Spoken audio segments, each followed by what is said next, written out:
दर्शकों नमस्कार, जय सिया राम। दर्शकों, कल चर्चा की गई थी अक्षर आरंभ के बारे में। अर्थात बच्चे को कुछ बहुत घर में सिखाकर ही स्कूल में दाखिला कराना चाहिए, एडमिशन कराना चाहिए। इसके बारे में चर्चा की थी।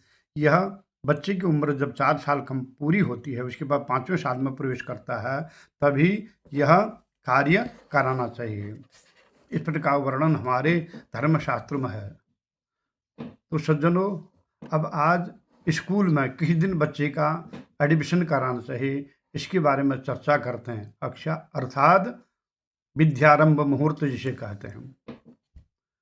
तो किस किस बार में कराना चाहिए, सबसे पहले तो इसके बारे में चर्चा करते हैं। तो बुधवार, बृहस्पतिवार और शुक्रवार को ही प्रथम बार जब बच्चे का स्कूल में एडमिशन कराते हैं, इन बारों में ही कराना चाहिए।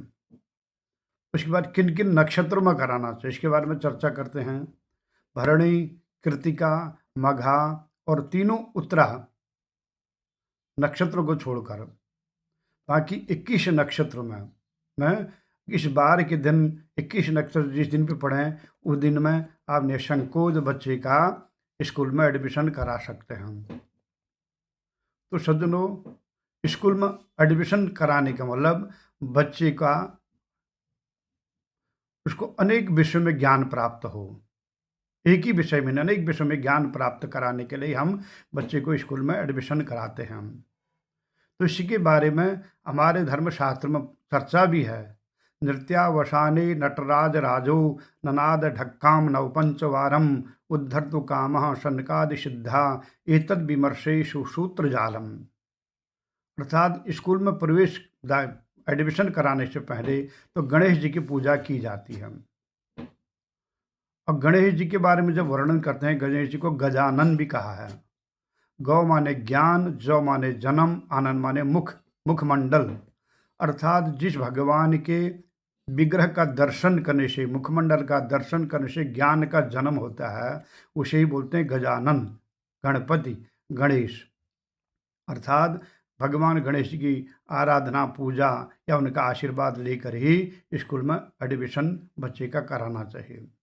उसके बाद सरस्वती माता की वंदना करनी चाहिए, क्योंकि सरस्वती माता को बोला है विश्व रूपी विशालाक्षी, विशाल आँखों वाली।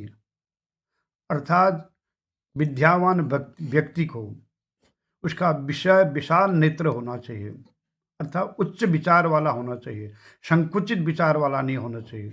अर्थात सबको समभाव से देखे, सबको समान दृष्टि से देखे, सबके पास के साथ समान व्यवहार हो।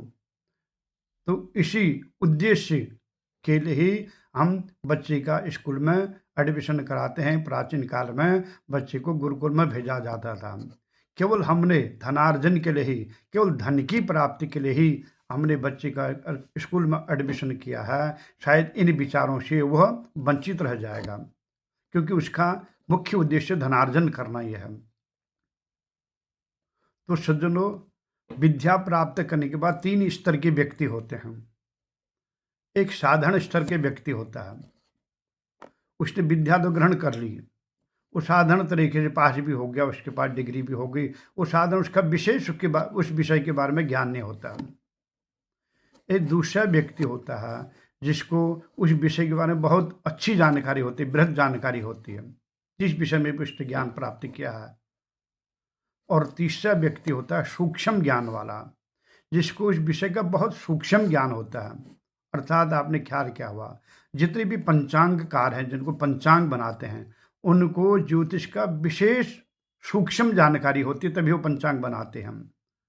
तो हर ज्योतिषाचार्य पंचांग नहीं बना पाता है, क्योंकि उसको ज्योतिष का विशेष सूक्ष्म ज्ञान नहीं होता। जानकारी तो होती है, लेकिन उसको सूक्ष्म ज्ञान नहीं होती है, जिस कारण वह पंचांग नहीं बना पाता। उसी प्रकार स्कूल के चाहे पुस्तकें हों, चाहे धार्मिक पुस्तकों जो लिखते हैं व्यक्ति, तो विद्वान व्यक्ति, उनको भी उस विषय का विशेष जानकारी होती है, बहुत सूक्ष्म ज्ञान होता है, तभी वो पुस्तक लिख पाते हैं। और उनकी पुस्तकों के आधार पर अन्य वर्ग उसका लाभ उठाते हैं और अगले पीढ़ी को वो अवगत कराते हैं। अगर उनके पास पुस्तक नहीं होगी उन विद्वानों की, उसका लाभ नहीं उठा सकते हैं। विशेष सूक्ष्म और जितने भी जहाज़ बनाने वाले या उसका निर्माण करने वाले, चाहे हवाई जहाज़ हो, चाहे पानी का जहाज़ हो, चाहे ट्रेन, बस, कार इत्यादि जो भी बनाते हैं हम, चलाने वाले से बनाने वाले का विशेष ज्ञान होता है उसको। उसको सूक्ष्म ज्ञान होता है, अगर सूक्ष्म ज्ञान नहीं होगा तो वो इन कलपुर्जों को नहीं बना पाएगा, उसको मालूम ही नहीं पड़ेगा गाड़ी आगे कैसे बढ़ेगी। तो हमने इस विद्या ग्रहण करने का मतलब सूक्ष्म ज्ञान होना, संकुचित ज्ञान न हो। संकुचित ज्ञान होगा तो हम समाज में वैमनस्यता फैलाएँगे, ऊँच-नीच की भेदभाव रखेंगे, अपने को बड़ा समझने की कोशिश करेंगे।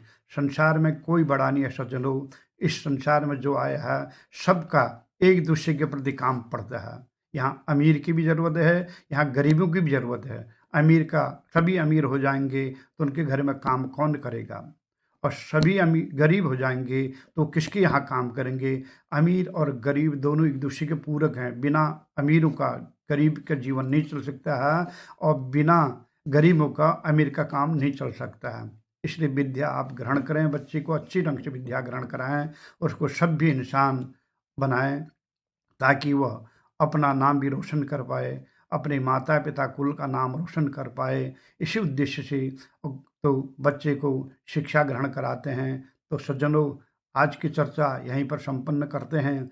अगर यह विषय आपको पसंद आ रहा हो तो लाइक, शेयर और सब्सक्राइब करें।